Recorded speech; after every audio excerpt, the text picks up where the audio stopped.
Hello everyone, I'm Tom Grinstead. I'm Group Product Manager for Mobile and Devices at The Guardian. I'm also really aware that I'm the final lightning talk of the final session of the day, so I'm going to make it as lightning as possible because, drinks.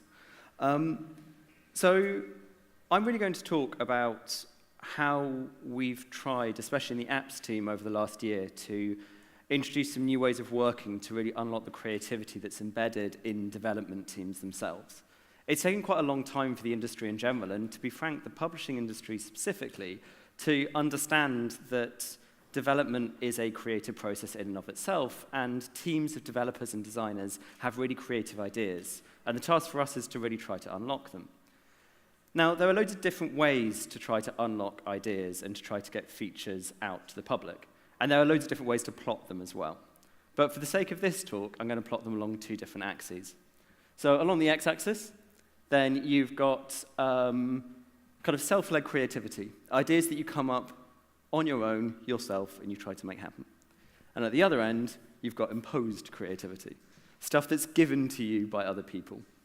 And then along the y-axis, we've got business return, right? So you've got features that when they're eventually deployed, give really high value to the business and high value to your users. And it's worth kind of saying those two things are essentially synonymous. And you've got things that are low value, so either that nobody uses or that don't help the business at all. So what I'm going to do is I'm going to look up at a few different ways that we work and how they plot along these two different axes. So what would be a good example of the top right? Well, strategic features, right? If they're strategic features, they might be very high value because it's aligning to the entire strategy of your business. And they're also likely to be imposed, because the business is saying, team, I really need you to do this. In our case, it might be, team, I really need you to get many more users signed into the app. Then you've got things like backlogs. Now, I'd argue that backlogs, they tend towards being slightly more self-creative, because developers, especially in functioning agile teams, can go and pick up cards that they think are really important. But they are also they do tend towards being imposed, right? People like me help kind of shape backlogs. Then you've got bad ideas. Bad ideas, they tend towards being, well, especially bad ideas from senior management. I'm admitting to this. Imposed creativity and low value. We really need to do this, team. Crap, it's failed. Then you've got bugs and debt. Now, I was trying to decide where to put this, right? So our teams at The Guardian are really enabled to genuinely care about the quality of their products. And they pick up individual bugs, individual pieces of debt, as and when they think it's really important. Now, individually, they tend towards being low value. Although I don't want you guys to think I'm not saying that quality is important. Quite the opposite, quality is critical. Taken together, they might be all the way up there. But if you look at them on an individual basis, they're comparatively low quality, but they're slightly more self-led. Now, the next one we're going to look at is hack days. Can you put your hands up if you know what a hack day is? Okay, so not huge numbers. Can you put your hand up if you've participated in a hack day? Okay, roughly the same number of numbers. A hack day is where you get loads and loads of developers into a room together and you say, go away and build something and demo it at the end. So it's kind of in some ways the purest example of self-led creativity.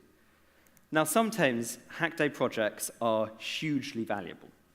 In fact, The Guardian has an internal suite of analytics called OFAN, which is phenomenal. It's fantastic.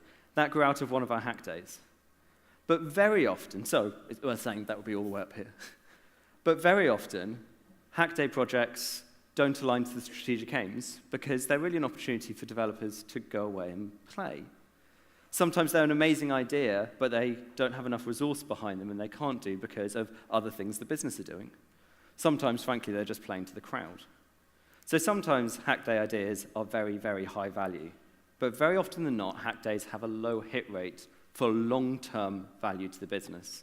Now, by this way, I'm talking about feature-specific. There are loads of other really good reasons to do hack days. Giving your developers a chance to work together. It's a fantastic tool to get people who never talk to each other actually talking. But if you're being brutal about just single features, hack days in and of themselves aren't long enough and aren't focused enough to deliver consistent return for the business. OFAN. So for me, the key question is, what can fit here? Can you construct a way of working which is both very high value, unleashes the creativity of your development teams, and has a really good return for the business. And for us, the thing that fits in that question mark is the build week. Now, the build week, as you might guess, is a bit like a hack day. But instead of just hacking something together as quickly as you can just to demo it to an audience, you build it, and you build it to a point where it's in principle testable. Instead of being a day, it's a week. And the reason it's a week is that gives our development teams and our engineers and our UX designers enough time to actually build something which is really, really compelling. But like a hack day, it unleashes their creativity by giving a huge amount of self-led, of self-awareness, so they really get to choose what they're going to build. And there are a few rules to it. The first, and this is important to unleashing the strategic value, is there's a strategic theme. So ones that we've run over the last year have been around mobile monetization, around editorial innovation, around key personalization, and about making our apps quicker and more responsive. Solutions aren't imposed. The job of someone like me is to simply give the theme and then allow the teams, as large as they can be, to get on and come up with the most creative ideas they can on their own to try to meet that theme. We take time at the beginning of the project, the beginning of the build week, to deeply understand what we're trying to do. And critically, the output is testable. This needs to be able to go somewhere where we get actual feedback from actual users. So this is an example of one of the hack weeks we ran recently. This is my lovely team working on it.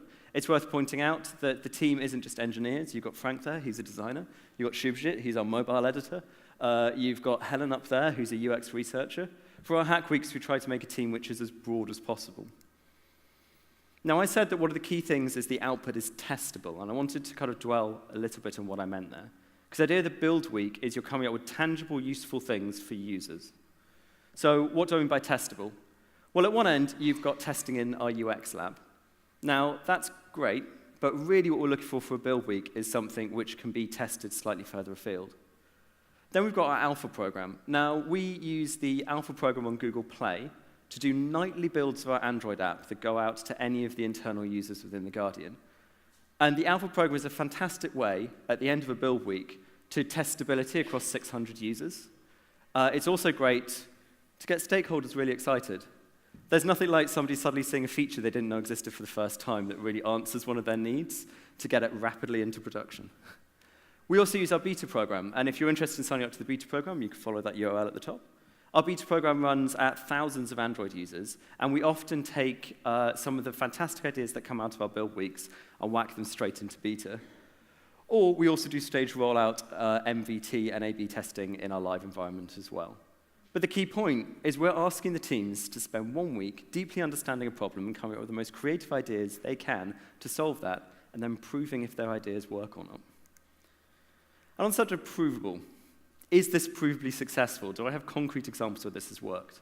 It's quite telling that when I was putting these slides together, one of the contacts in Google kind of contacted me and went, shouldn't this be probably?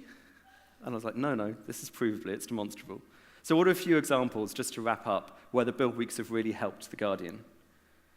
Well, the first one is our hide ads button. So if you look at the advertisement on the right-hand side there, there's a lovely little hide button. This grew out to our mobile monetization week, and it drives users to our ad-free premium subscription. Now, one of the developers came up with it. It seems like an obvious idea, but because of completely understandable internal debate within The Guardian, we'd never got to the stage where we are actually rolling this feature out, because ads and subs are in our app mutually incompatible, and they're two different revenue streams. Having this already built as part of the build week allowed us to test it really, really rapidly and come to the discussions about whether it was a good idea with real statistically relevant data to inform the decision. As you can guess, if any of you use the Android app, that decision was to deploy it to live, because we did. And it delivered a huge increase in subs conversion rates. Search and profile. It was a bugbear for personalization that all of your read history wasn't available. And one of our developers built this lovely kind of set of profile and search. This went straight into the UX labs, and it was loved so much we deployed it to live within, I think, 3 weeks. It's another kind of wonderful example which show real benefits for users who are looking to go back over articles that they've read before. So what's coming up? At our personalization build week, then one of the developers got together with one of our server-side developers and built a new recommendation engine, which we're probably going to call Discover. This isn't live yet, but it's probably coming out this quarter. It's the kind of investment the business as a whole probably wouldn't have made if it had been asked to strategically decide what it was going to do initially. But because it was kickstarted by the Build Week, it's allowed us to really, really rapidly take it into the alpha program. Similarly, Read It To Me. Read It To Me uses the text-to-speech engine in Android to allow you to consume any piece of Guardian content without a screen. What's really nice is, as of the Build Week last week, it not only works on your phone, but also interfaces with Wear, and now interfaces with Auto as well.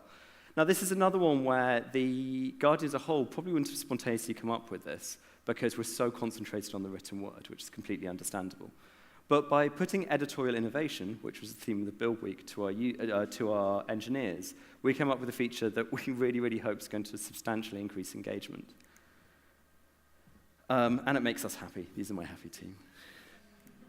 So what's the takeaway that I'm really suggesting to you here? Now, those of you who run Hat Weeks, they're fantastic. Those of you who run very, very top-down development, that's sometimes required and needed. But there is a fantastic middle ground. That fantastic middle ground is well describing the problem and allowing your teams to go away and engineer their solutions and then test them. So if you don't take anything else away from this, just try that out at least once and see what you get, because you hopefully will be pleasantly surprised. Thanks very much.